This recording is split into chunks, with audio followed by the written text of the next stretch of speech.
15 hektar kawasan hutan terbakar. Polisi gagalkan penyelundupan sabu.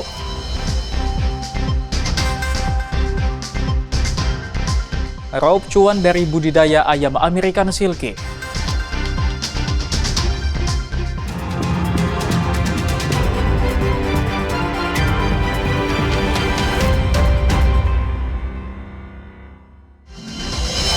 Halo, selamat pagi saudara. Kompas Sumut hari ini hadir dengan beragam informasi penting dan menarik dari Sumatera Utara. Selain 3 sorotan tadi, sejumlah informasi lain akan kami sajikan dalam Kompas Sumut. Bersama saya Emir Syapurba, inilah Kompas Sumut selengkapnya di Kompas TV, independen terpercaya.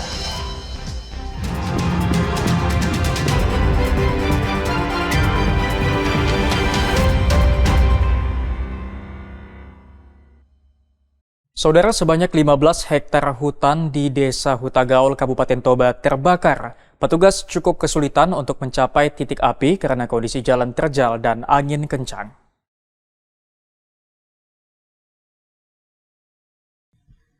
Kebakaran hutan di Desa Hutagaul, Kecamatan Balige, Kabupaten Toba terjadi sejak Senin kemarin.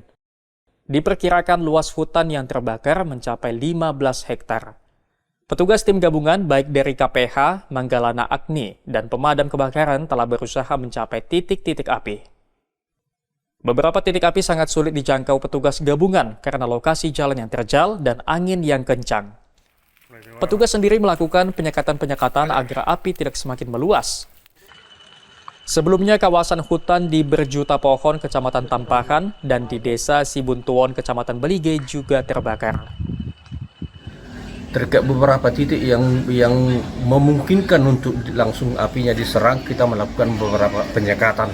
Ada beberapa titik yang kita sekat seperti di Berjuta Pohon kemarin. Namun untuk yang ini yang saat ini terjadi di Hutagaul ini, karena kondisi medannya memang sangat terjal dan mulai dari kemarin angin berhembus sangat kencang dan berputar. Upaya yang kita lakukan paling menyisir agar tidak memasuki kawasan-kawasan pemukiman. Kalau untuk menyerang secara langsung titik apinya sangat sulit paling. Saat ini petugas masih bersiaga di sekitar lokasi kebakaran. Belum diketahui penyebab kebakaran di kawasan Danau Toba tersebut. Armendo Sinaga, Kompas TV, Toba, Sumatera Utara. Saudara Menteri Imigrasi dan Pemasyarakatan Agus Andrianto meresmikan gerbang otomatis imigrasi di Bandara Kuala Namu, Kabupaten Deli Serdang. Dengan adanya gerbang otomatis ini akan memberikan kemudahan dan efisiensi waktu bagi penumpang yang hendak keluar atau datang dari luar negeri.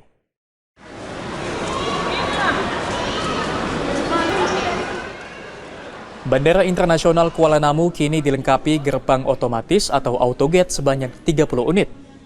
20 unit autogate ditempatkan di kedatangan internasional, sementara 10 unit lainnya di keberangkatan internasional. Bandara Kuala Namu menjadi tempat pemeriksaan imigrasi kelima di Indonesia yang mengimplementasikan gerbang otomatis atau autogate. Teknologi ini sebelumnya telah dioperasikan di Bandara Internasional Soekarno-Hatta, Bandara Internasional I Gusti Ngurah Rai, Pelabuhan Internasional Harbour Bay di Batam, dan Bandara Internasional Juanda. Dengan penerapan gerbang otomatis akan memberikan kemudahan bagi penumpang yang mau masuk ke Indonesia baik untuk wisata atau berinvestasi. Rencananya seluruh bandara internasional akan menerapkan gerbang otomatis demi meningkatkan pelayanan bagi penumpang yang hendak masuk atau keluar negeri. Tentunya ini adalah merupakan upaya daripada Kementerian Imigrasi dan Pemasyarakatan dalam rangka untuk meningkatkan kualitas pelayanan khususnya kepada warga negara kita yang akan keluar negeri dan warga negara asing yang akan ke Indonesia baik untuk kepentingan wisata maupun untuk kepentingan usaha di Sumatera Utara. Tadi sudah saya sampaikan bahwa dari data BPS investor meningkat hampir 50%.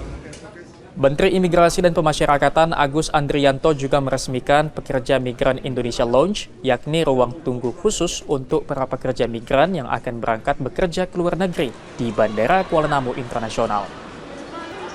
Dedi Zulkifli Terigan, Kompas TV, Deli Serdang, Sumatera Utara. Saudara, banyaknya anak putus sekolah karena terkendala biaya membuat pemerintah Provinsi Sumatera Utara gratiskan seluruh pembiayaan sekolah SMA dan SMK negeri. Kebijakan ini akan dimulai Juli mendatang. Dalam merealisasikan janji pemerintah, Gubernur Sumatera Utara telah mengeluarkan kebijakan sekolah gratis. Bulan Juli 2025, seluruh uang sekolah untuk pelajar SMA dan SMK digratiskan. Hal tersebut disampaikan Gubernur Sumatera Utara Bobi Nasution saat penyerahan aset Pemko Gunung Sitoli ke Dinas Pendidikan Provinsi Sumatera Utara. Bobi menyampaikan program pendidikan ini diantaranya pelaksanaan sekolah 5 hari serta menggratiskan seluruh pembiayaan termasuk biaya komite yang ada di sekolah SMA dan SMK negeri di seluruh Provinsi Sumatera Utara. Hal ini dilakukan untuk mengurangi banyaknya anak putus sekolah dikarenakan terkendala pembiayaan. Kebijakan ini akan dilaksanakan secara bertahap dan direncanakan akan dimulai dari daerah terpencil yang ada di Provinsi Sumatera Utara. Programnya nanti sekolah gratis dan sekolah 5 hari akan kita mulai tahun ini, ya. Jadi tidak ada lagi pungutan-pungutan, baik itu SPP, ini uang komite. Kemarin juga kita dapat saya tanya warga, mungkin mau masuk tahun ajaran baru ya, hanya mau masuk sekolah di mana, untuk masuk SMA tuh ada yang berpikir berkali-kali loh. Untuk orang tua pasti berpikir berkali-kali untuk membuat anaknya lanjut sekolah ketika di SMA ini suatu hal yang riskan. Pemerintah provinsi berharap dengan kebijakan ini nantinya tingkat putus sekolah di Sumatera Utara akan berkurang. Dedi Rizky Ginting, Kompas TV, Medan, Sumatera Utara. Polisi gagalkan penyelundupan sabu, saksikan usai jeda.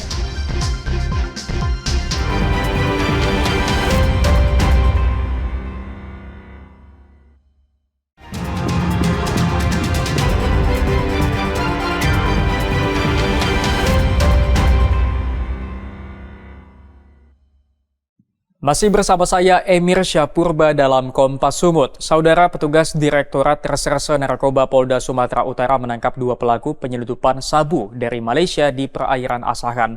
Dari tangan pelaku, petugas menyita 10 kg sabu.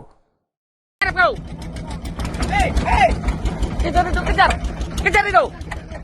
Ini adalah rekaman video amatir yang diperoleh tim liputan Kompas TV dari petugas Direktorat Reserse Narkoba Polda Sumatera Utara. Saat menangkap 2 pelaku yang membawa 10 kg sabu di kawasan Sei Kepayang Timur, Kabupaten Asahan. Salah satu pelaku sempat mencoba kabur dengan menceburkan diri ke laut, namun pelaku akhirnya berhasil ditangkap. Kedua pelaku yakni Serjani dan Abdul Halim merupakan bagian dari sindikat narkoba jaringan Malaysia-Indonesia yang selama ini kerap memasuk narkoba dari Malaysia ke Indonesia. Direktur Reserse Narkoba Polda Sumatera Utara, Komisaris Besar Polisi Jian Calvin Simanjuntak bilang sepanjang tahun 2025 terdapat setidaknya 414 kasus narkotika yang berhasil diungkap di Tres Narkoba Polda Sumut dengan total 548 tersangka yang terjadi di kawasan Asahan, Tanjung Balai, dan Batubara. Dari 414 kasus tersebut terdapat setidaknya 248 kg sabu yang berhasil disita yang sebelumnya hendak diselundupkan ke Indonesia dengan beragam modus. Dia adalah kapten, modusnya selalu ship to ship, mengambil transaksinya. Ship to ship adalah dari kapal ke kapal, itu di perairan Malaysia, perbatasan setidaknya, kemudian dibawa dengan kapal Indonesia ke perairan Asahan. Nah, di Asahan inilah yang banyak dipecah. Ada yang masuk ke Tanjung Balai, ada yang masuk ke Asahan itu sendiri, dan ada yang masuk ke Batubara, bahkan ada yang masuk ke Labuan Batu. Modusnya seperti itu, menggunakan perairan dan darat. Polda Sumatera Utara kini juga memperketat pengawasan di jalur perairan yang berdekatan dengan Malaysia yang selama ini kerap dijadikan sebagai pintu masuk narkoba. Ferry Irawan, Kompas TV, Asahan, Sumatera Utara. Konferensi pers cukup, teman-teman. Saudara, petugas Direktorat Siber Polda Sumatera Utara meringkus buronan penyebar video pornografi dengan anak di bawah umur sebagai pemeran wanita. Pelaku ditangkap di Provinsi Riau usai buron selama hampir 3 bulan.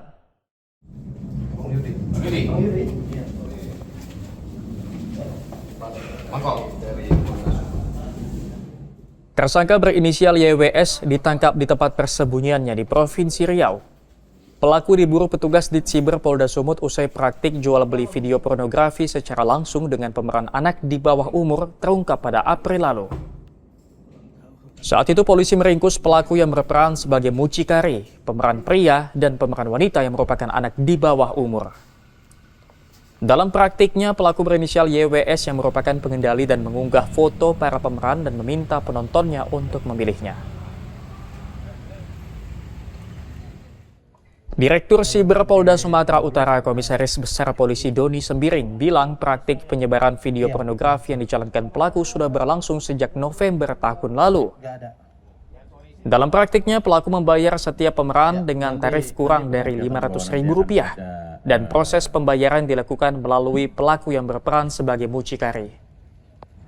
Kegiatan yang dilakukan bersangkutan termasuk sudah lama, yaitu dari mulai bulan November 2024 sampai ditangkapnya tanggal 14 April 2025. Jadi kita lihat di situ sudah lama yang bersangkutan melaksanakan live dengan mengikutsertakan anak di bawah umur. Dalam kasus ini, polisi masih mendalami dugaan pelaku-pelaku lain, termasuk mendalami berapa banyak korban anak yang dijadikan pemeran video pornografi oleh pelaku. Ferry Irawan, Kompas TV, Medan, Sumatera Utara. Saudara, Kementerian Kelautan dan Perikanan kembali meringkus kapal penangkap ikan berbendera Malaysia yang mencuri ikan di Laut Indonesia. Petugas menyita setidaknya 100 kg ikan hasil curian dan mengamankan 5 awak kapal berkewarganegaraan Myanmar. Ini adalah rekaman video amatir yang diperoleh tim liputan Kompas TV dari kantor PSDKP Belawan yang merekam detik-detik kapal patroli Hiu 01 mengejar kapal penangkap ikan berbendera Malaysia di perairan Selat Malaka pada Minggu siang kemarin.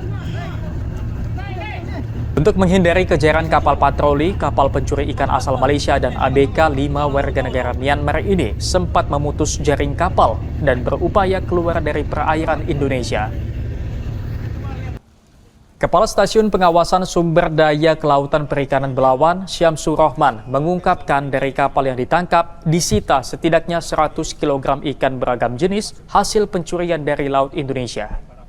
Hasil pemeriksaan kapal pencuri penangkap ikan berbendera Malaysia yang ditangkap diketahui sudah 2 hari berada di perairan Indonesia dan kerap berlayar dengan pola keluar masuk perairan Indonesia.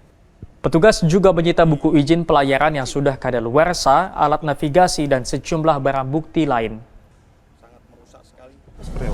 Ya, saat ini kedapatan saat ditangkap oleh KPI 01 sedang menebarkan jaring trol, lalu diputus karena untuk menghindari petugas mencoba melarikan diri. Alhamdulillah berhasil digagalkan. Pak, sudah berapa lama mereka masuk perairan kita dan sudah berapa banyak ikan yang mereka curi, Pak? Dari hasil tracking, kemudian dari pengakuan dari nakoda itu tadi sekitar kurang lebih 2 hari. Untuk ikannya sudah berapa banyak yang dicuri? Kurang lebih sekitar 100 kilo ikan campur. Penangkapan kapal berbendera Malaysia yang mencuri ikan di Laut Indonesia bukan kali pertama terjadi. Pada akhir Mei lalu, terdapat 2 kapal berbendera Malaysia yang ditangkap di perairan serupa dengan modus yang sama. Ferry Irawan, Kompas TV, Medan, Sumatera Utara. Raup cuan dari budidaya ayam American Silky, saksikan usai jeda.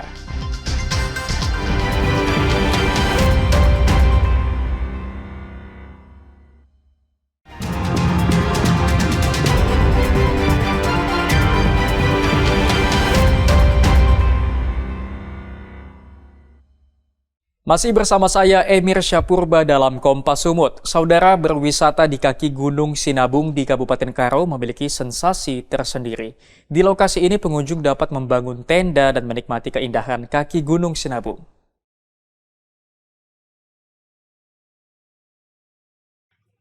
Di kaki Gunung Sinabung ini, tepatnya di Desa Kutarakyat, kita dapat melihat dengan jelas Gunung Sinabung yang mencoba untuk menghijau kembali usai diterpa erupsi yang cukup besar sekitar 10 tahun yang lalu. Asap tipis dan kabut yang menembus puncak Gunung Sinabung menjadi landscape yang unik dapat kita saksikan dari sini. Dengan fasilitas yang cukup banyak dan dapat digunakan, sangat cocok bagi wisatawan membawa keluarga. Selain lapangan yang luas untuk bermain anak, ada juga kamar ganti dan fasilitas kebersihan di tempat ini. Wisatawan dapat menyewa tenda dengan harga sesuai ukuran, mulai dari harga Rp150.000 hingga harga Rp250.000. Nurma, wisatawan asal Kota Medan, mengaku sangat senang bertenda di kaki Gunung Sinabung karena alamnya yang indah dan dapat melihat puncak Sinabung dari dekat.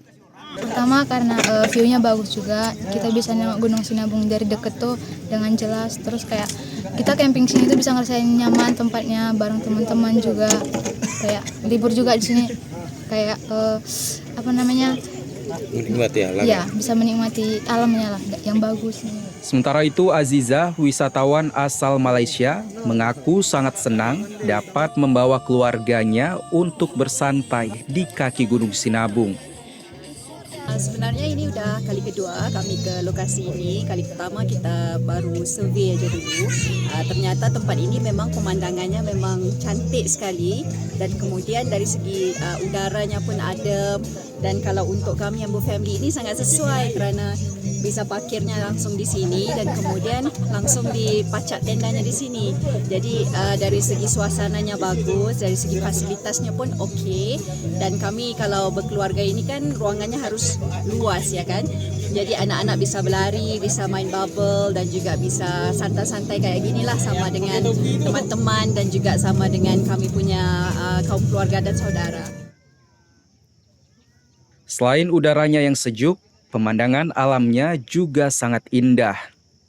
Di masa liburan, wisatawan yang berkunjung ke lokasi ini biasanya mencapai 200 hingga 400 orang. Selain berkemah, para wisatawan juga bisa bersuah foto dan menikmati suasana alam yang segar dan juga sejuk. Saat ini Gunung Api Sinabung berstatus waspada atau berada pada level 2 dan aman untuk dikunjungi. Tim Liputan, Kompas TV, Karo, Sumatera Utara.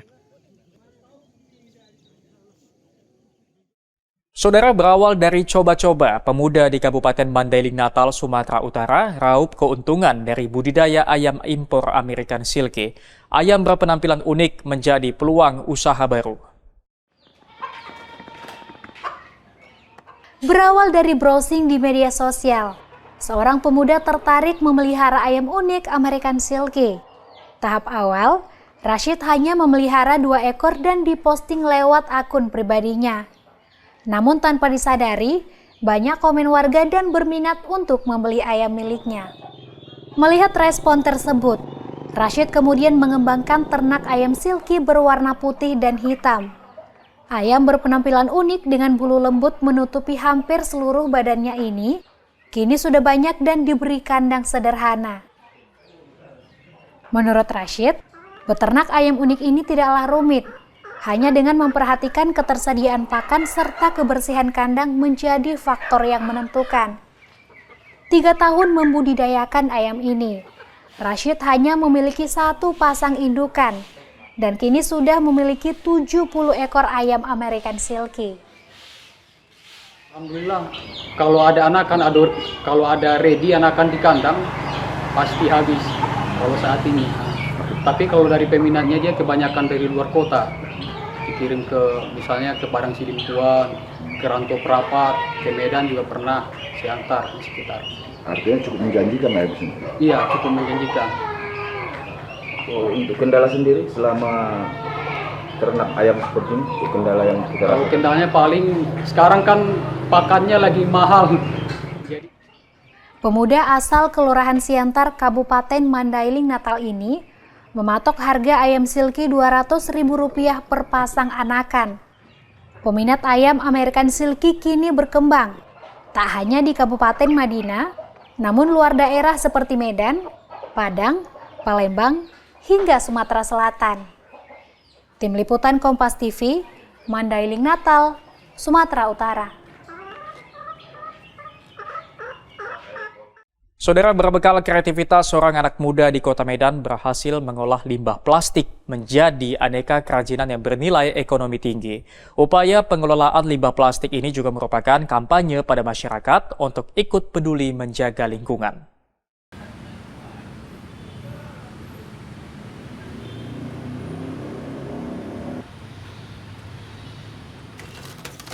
Terdorong rasa peduli untuk menjaga lingkungan, Rafiq Akbar, seorang pemuda di Kota Medan berkreasi mengolah limbah plastik menjadi aneka produk kerajinan tangan bernilai jual tinggi seperti jam tangan, gantungan kunci, tatakan gelas, dan kerajinan lainnya.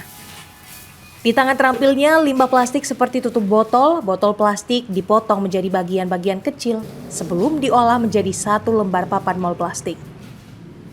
Papan mall plastik inilah yang kemudian dijadikan aneka produk bernilai jual tinggi. Kini Rafiq sudah memasarkan aneka produknya ke sejumlah kota di Indonesia seperti Jakarta dan Bali. Rafiq sendiri mengaku terdorong mengolah limbah plastik karena merasa prihatin melihat banyaknya limbah plastik yang tidak dimanfaatkan secara maksimal. Sebenarnya motivasi untuk membuat dari kerajinan plastik ini keprihatinan kami sebagai komunitas tentang dampak dari sampah plastik ini. Karena dampak plastik ini dampaknya itu sangat besar nih bagi lingkungan karena bisa merusak lingkungan. Nah, kami mau berpikir bagaimana caranya untuk menjadikan sampah plastik ini menjadi produk yang lebih berguna lagi. Rafiq sendiri berharap produknya mampu menjadi bagian untuk menyadarkan masyarakat agar lebih peduli terhadap lingkungan. Tim Liputan, Kompas TV, Medan, Sumatera Utara. Sampai di sini Kompas Sumut hari ini. Anda bisa menyimak video tayangan kami di kompas.tv atau menyaksikan secara langsung via streaming di kompas.tv/live. Kami undur diri, tetap saksikan rangkaian program berita di Kompas TV, independen terpercaya.